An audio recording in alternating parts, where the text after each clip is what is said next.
Saludem amb aquesta sintonia el nostre company d'informatius. Bon dia, Pau. Bon dia, Helena. Què tal, com anem? Bé, tenim l'activitat esportiva ja a tope aquest cap de setmana, sí? Sí, ja tornem a la normalitat després de l'aturada de Nadal. Els únics que ja van començar aquest any, diguem que no és el primer partit de l'any, van ser els veterans, que van jugar la setmana passada amb derrota, per tant, doncs buscaran la primera, però anem per parts, com sempre. Doncs comencem parlant d'hoquei sobre patins. Els líders de la primera catalana, els de Marroca, doncs que busquen, evidentment, l'objectiu està claríssim, que és que no es noti que ha hagut aquesta aturada, perquè venien en molt bon moment abans d'aquesta aturada del Nadal. Per tant, en aquest cas els hi toca visitar demà la pista del Tona, que és un conjunt que està instal·lat a la mitja taula, però com hem comentat al llarg de tota la temporada, hi ha moltíssima igualtat en el que seria aquesta competició, per tant, la posició és una mica el de menys, per tant, doncs el que dic, hi ha moltíssima igualtat entre equips. He pogut parlar aquest matí amb en Marc, que ens deia això, bàsicament, sí que l'objectiu és que no es noti que hi ha hagut aquesta aturada de Nadal. Sí, totalment, és el que dius, no? Doncs jo crec que el peron no ens va anar bé, sí que tothom necessita aquest descans de 2-3 setmanetes de Nadal, però nosaltres estàvem en un moment dolç i vull pensar que seguirem així. Per tant, és important tornar amb una victòria al primer partit, fora de casa, continuar aquesta bona dinàmica i seguir a la part alta al màxim de partits possibles. En queden 3 per acabar la primera volta i sabem que són no 3 finals, però 3 partits que ens donarien un puix important per afrontar amb confiança el que quedaria de temporada. Vinga, va, que de mica en mica, escolta, em sembla que no, però d'aquí a res estarem dient que ja s'acaba això, eh? Sí, això és veritat, tens tota la roda del món, queda poc per acabar la primera volta i després amb la inèrcia ja estàs quasi al març, abril, que és la recta final de la temporada. Bé, doncs l'objectiu està claríssim, doncs intentar mantenir aquesta bona dinàmica de l'hoquei i també de la mateixa manera no tan ideal, podríem dir, la situació del conjunt masculí del futbol sala, però sí que és veritat que acabaven l'any 2025 amb molt bones sensacions, per tant, doncs sí, l'objectiu seguirà ampliar aquesta bona dinàmica. En aquest cas els hi toca jugar davant del Cerdanyola, que és un conjunt que ha replicat pràcticament, ha calcat pràcticament els resultats de l'Arenys de Munt, per tant jo prevec bastanta igualtat, un duel exigent pels Albert Conejos. Acabo de parlar amb ell i em deia que bé, que l'aturada no sap ben bé com s'entrarà perquè no han pogut entrenar molts dies, perquè molts dels dies que tenen previst entrenar queien festiu, per tant doncs això sí que és una mica de mala sort, però sí que li ha anat bé per recuperar efectius que estaven lesionats i que de fet algun d'ells encara ni havia debutat aquesta temporada, per tant una mica sí, positiu i negatiu el fet d'aquesta aturada, però amb confiança d'endur-se els 3 punts, així ens ho comentava.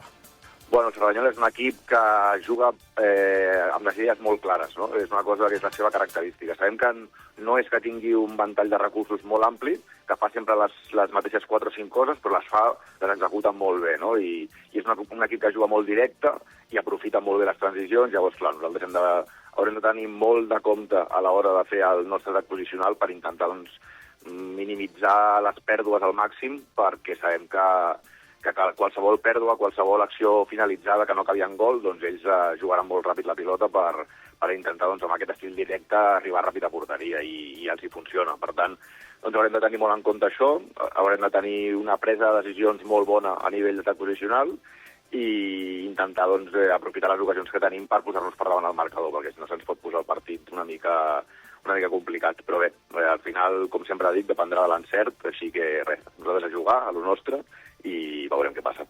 Veurem què passa. I les fèmines? Doncs tenen un repte, diria jo, si no el més complicat, un d'ells, perquè en aquest cas els hi toca visitar la pista de les Corts, que és el líder de la competició. S'enfronten últim, que és l'Arenys de Munt, contra el primer, per tant el que dic, duel de màxima exigència. No he pogut parlar amb en Joan durant aquesta estona del matí, miraré que sigui així a l'informatiu, però evidentment desitjar-li molta sort en aquest repte complicat que afronten.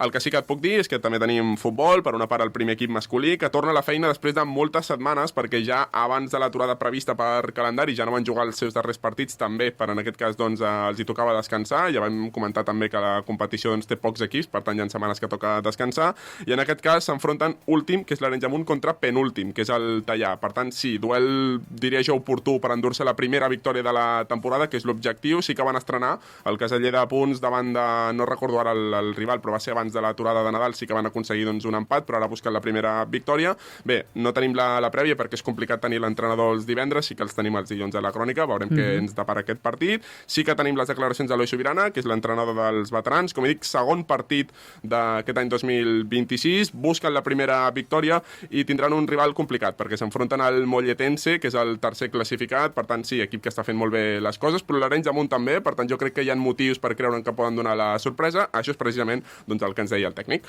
L'equip arriba amb moltes ganes de donar la campanada, bona oportunitat per demostrar i donar un cop a la taula dir que Arenys de Munt sap jugar a futbol, pot jugar a futbol i pot guanyar qualsevol equip de la classificació. Per tant, és una oportunitat bona per això, i l'equip té moltes ganes, a més de la derrota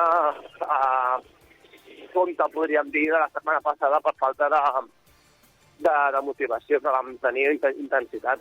Doncs vinga, esperem que aquesta sí que tinguin motivació i puguin guanyar, no? Sí, estan més rodats, Ja ens comentava l'Eloi el dilluns que havien notat, havien patit aquesta aturada, aquesta inactivitat, ara ja no tenen aquesta excusa, per tant, doncs, a confiar que s'emportin els 3 punts. Aquesta seria la prèvia dels divendres, ja tot en marxa, així que ja recuperant la normalitat i esperant, doncs, el dilluns dir bones notícies, com sempre dic, clar. Així ho esperem, I tornem a parlar, Pau, aquest matí? Intentaré que sigui així d'alguna manera, estic treballant diferents informacions, alguna altra sortirà, ara mateix no sé quina, però alguna altra sortirà, si surt tot bé, l'explico per aquí. Vinga, doncs fins ara. Fins ara.